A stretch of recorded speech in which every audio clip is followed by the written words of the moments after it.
We implore you to know that your responsibility from today going forward is to put an end to illegal taxes on people. We have a tax law here that prescribes those who are exempted from tax.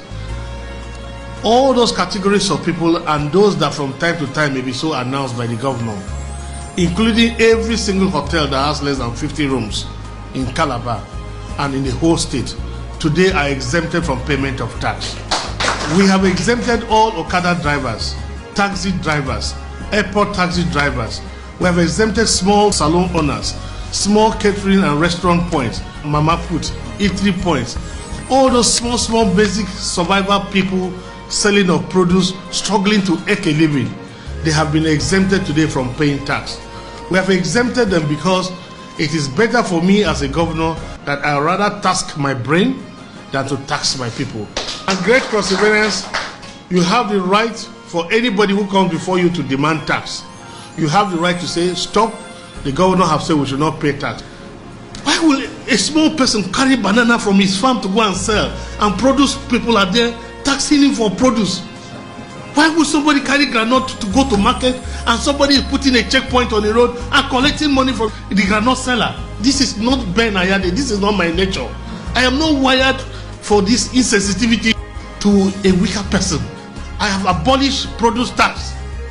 Let farmers earn their money, let them keep their money.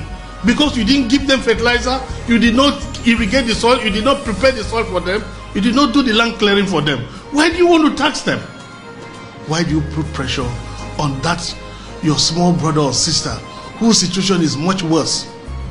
Why will we expect that people who don't have scholarship for their children, who don't have good schools, they struggle to pay, struggle with the uniforms, struggle to have security in their small businesses, struggle to get water with their borehole, struggle with generator, and government is providing almost nothing to come back to such people and tax them?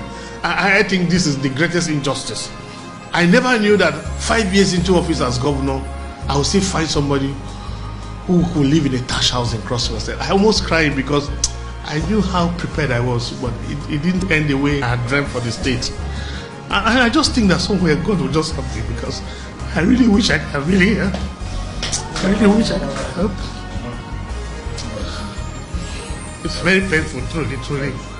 I can't put 5 years and I've not been able to do the change I wished.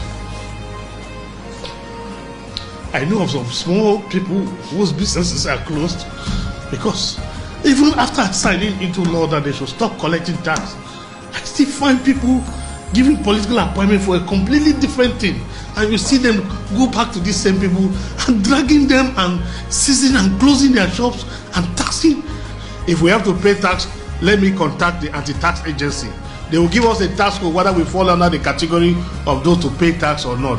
So your vehicles, your public life, your telephone numbers will be in the public domain, because everybody must call you to clear whether they have to pay tax or not to pay tax.